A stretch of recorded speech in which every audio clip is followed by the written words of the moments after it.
Here I have already opened an IDE, or sorry, I have opened an editor.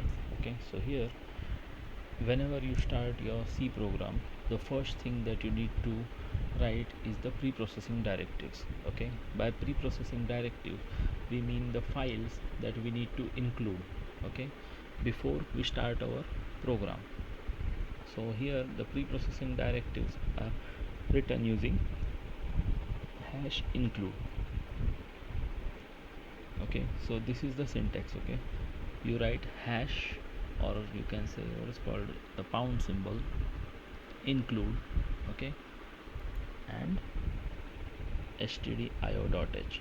So this is, you can say, mandatory for all types of programs in C.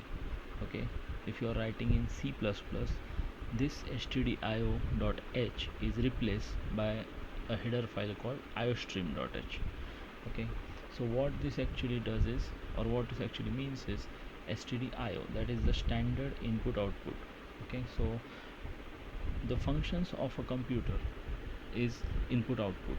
So the standard input output, so what are the standard avenues available when you are interacting with the computer?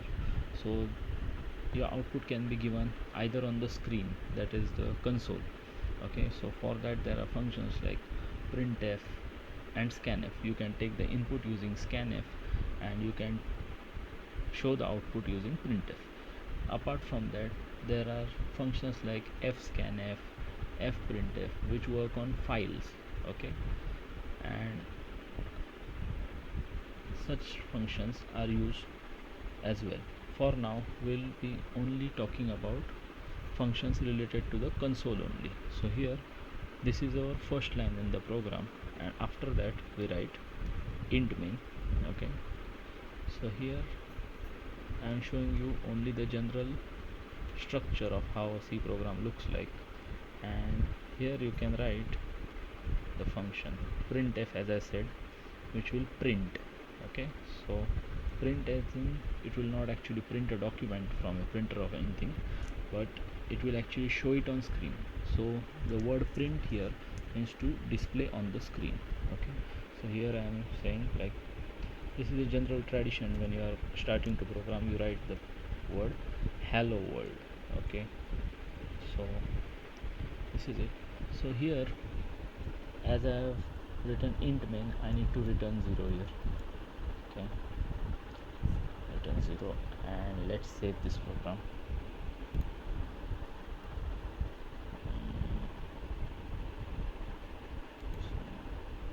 Sorry.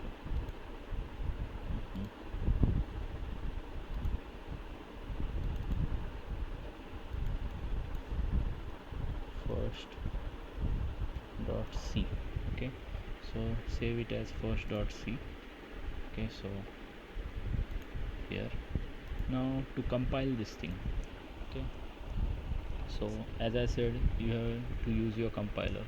So if you are also using GCC, this is how compilation is done: GCC space file name. So here I write, sorry, first dot c, enter. See here, it has generated a file called a.out. So when I run that file, to run that file I have to write dot front slash a.out, and see here, it has printed hello world here. So now if I change or remove this semicolon, let's say what happens. Now I will compile it again. See here, as I had told you in the previous video, the compiler will show you errors if you are messing up with the syntax. So here everything ends with a semicolon. Not everything, okay, there are few exceptions or conditions where you should not use a semicolon, but other than that, most sentences whatever you write in C programming end with a semicolon.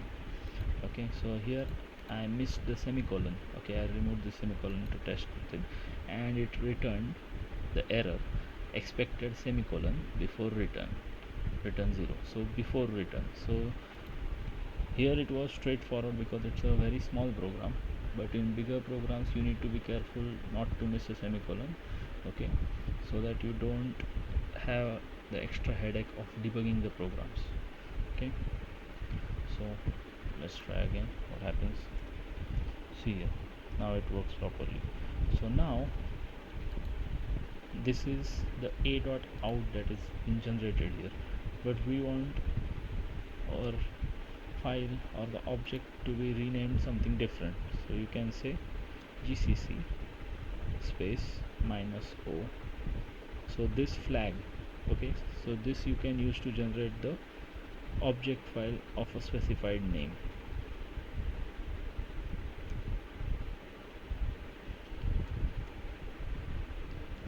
See here, it has generated first.o, and you can say dot. See here, it is running this same program. Here I have changed this name. So this is how it works, and this was a simple introduction. Okay, so now what I will do is I will take user input here. Okay, so before I take user input, I will explain to you. So here the concept is about data types. Okay, so what actually data types are? So here different types of data is available, like you can say different types of data. Let me show you something for this thing. So like here, okay, sorry,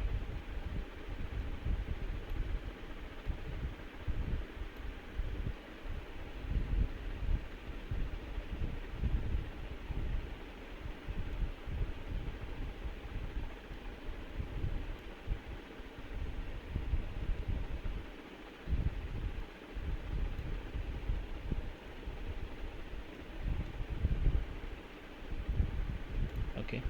So here you can see all these are numbers. Okay, but for computer these are different data types. Okay, so this is an integer.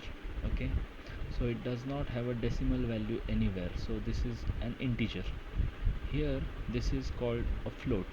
Okay, and this is called a double. Okay, so here double and float are related. Okay, so by double is double precision floating point, means double.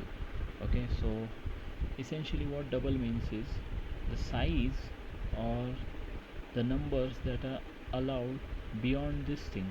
Okay, the decimal point are twice in this thing, in double. So that is why it is called double. And here only integer values are allowed, so this is called an integer. So this is int, double, float. Apart from this numerical data types, there is another data type that is called char. Okay, so that is the alphanumeric data. So here you do not have any specifications. It can be anything from A to Z, capital A to Z, special symbols. Okay, like this, anything, any special symbols. For example, you can use any special symbols. And finally the numericals as well, 0 to 9, all numericals are included in this. But here only character as a character, so you cannot perform arithmetic operations on this data. If you are taking a char, you cannot perform arithmetic operations on the data unless you typecast this thing. Okay, so what is typecasting, I will let you know in some other video. For now, understand that these are different types of data, so you need to use something called as a data type. Okay, so now we'll start with our data type part. Okay, so let's begin a new program here.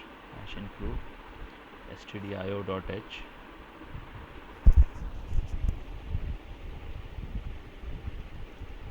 Here int main,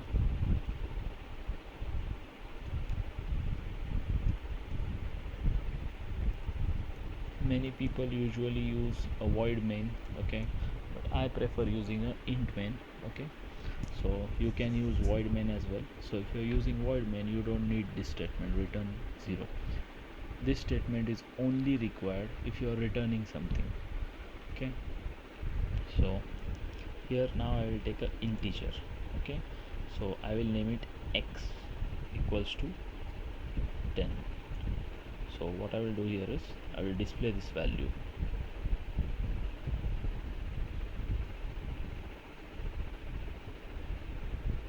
And here to display an integer you need to use a format specifier. So this what I have written %d, this is called as format specifier, the percent symbol with a alphabet.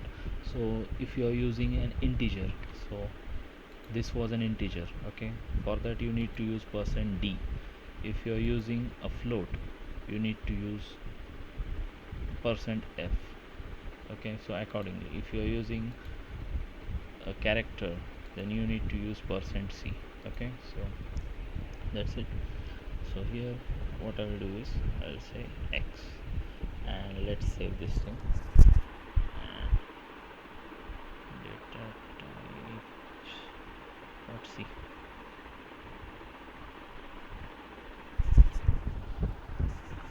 So here again let's compile this thing.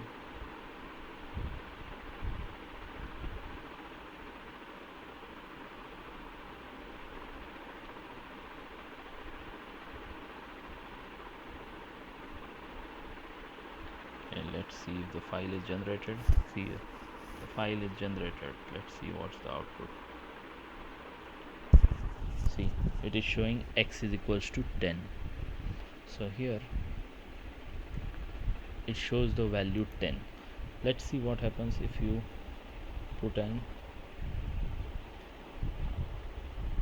value to that thing. Recompile it again. See here, it does not show any error or anything here, but if I run this program, let's see what happens. It shows 10, but what happened is it ignored this part. Okay, so now let's change this to float. Sorry, float, and %f. Recompile this thing, and type dot. See here, it showed, but it showed some excess data as well. Okay, so that wasn't even needed here. So this is it.